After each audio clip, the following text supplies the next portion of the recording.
in light of the current circumstances, can we pray Taraweeh in our houses while the Imam is in the masjid or somewhere else, and we have a live connection or a live feed via the internet? There is no question that mainstream traditional fiqh would never allow this. And the reasons for this are self-evident and obvious. By definition, what does the word jama'ah mean? The word jama'ah means a congregation. The word jama'ah means physically coming together.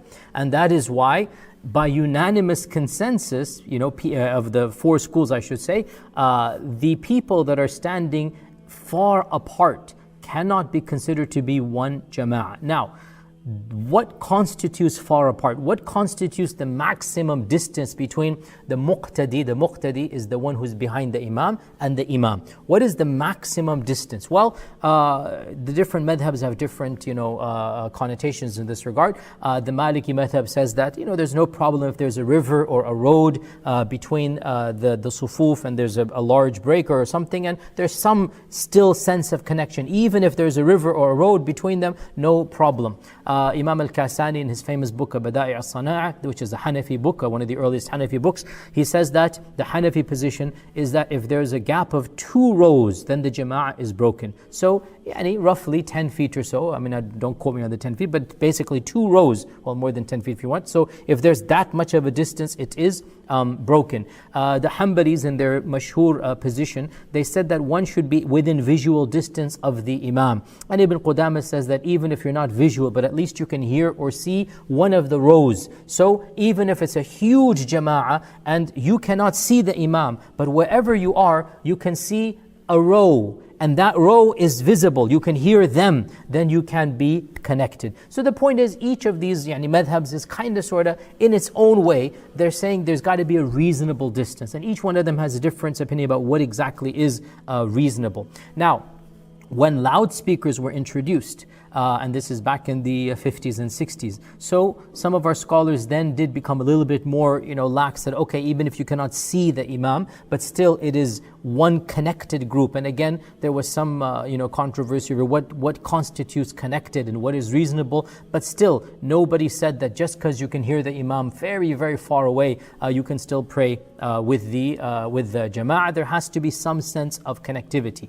When live TV broadcast was introduced, and this is in the Haramain, they began broadcasting the Taraweeh prayers live in the 1980s. And so the people began asking that if we're in the same time zone, and we are in the Mecca time zone, people in Jeddah are 2 minutes apart, it's in the same time zone, like when the Taraweeh starts, they can pray. The people of Mecca that are not coming to the Haram. So they began asking the senior scholars, and so the Council of Senior Scholars, the Hayat Kibar al-Ulama, was asked a question that can we tune in to the live television broadcast on Saudi national television if we are in the same time zone? Obviously, nobody's saying if you're in Timbuktu, then you can do that. No, we mean something within the same time zone from Mecca, that can we pray? And the Council of Senior Scholars, they said that it is not permissible by unanimous consensus because it would not constitute a jama'ah. You're not physically in the vicinity of the haram, and that's something that they said is not allowed. And that's definitely standard traditional interpretation. Now, having said that, given the current circumstances that we are facing, there is no question that fiqh does allow, and this is something everybody knows, fine-tuning if the conditions are met and if the sharia allows for it. So the question is, can we, in light of current circumstances, rethink through this issue of jama'ah? Can we, in the spirit of having Taraweeh prayers, in the spirit of most people are not going to be praying the proper prayers anyway, and because we're not having, for the first time in Islamic history, masajid across the globe were shut down, we're not going to be having congregations. So in light of these extenuating circumstances, can we rethink through this issue and temporarily, not permanently, just in light of this year maybe even, just allow for a jama'ah that is online or virtual? And I have been following many people across the globe, many scholars I look up to, many fiqh councils, and hearing from them what they are saying.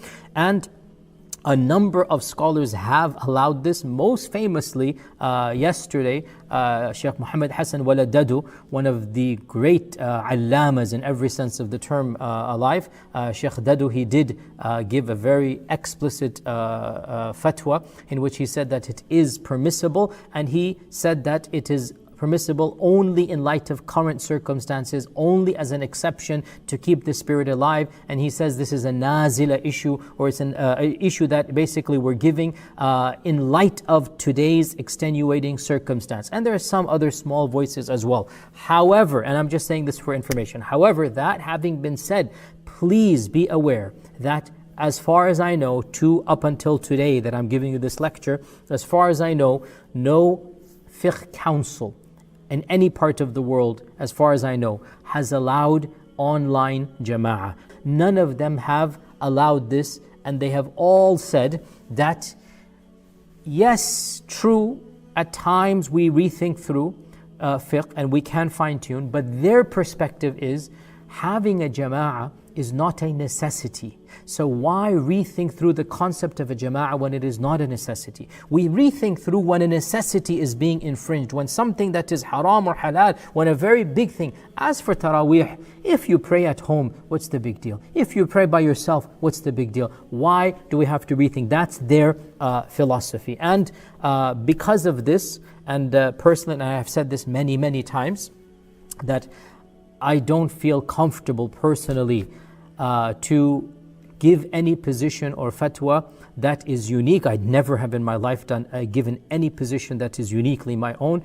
None of these councils have as of yet allowed this, and therefore, even if a few handful of scholars whom I personally know and admire have allowed it, I cannot find myself siding with them personally. If somebody wishes to follow, that's their business. I cannot encourage it.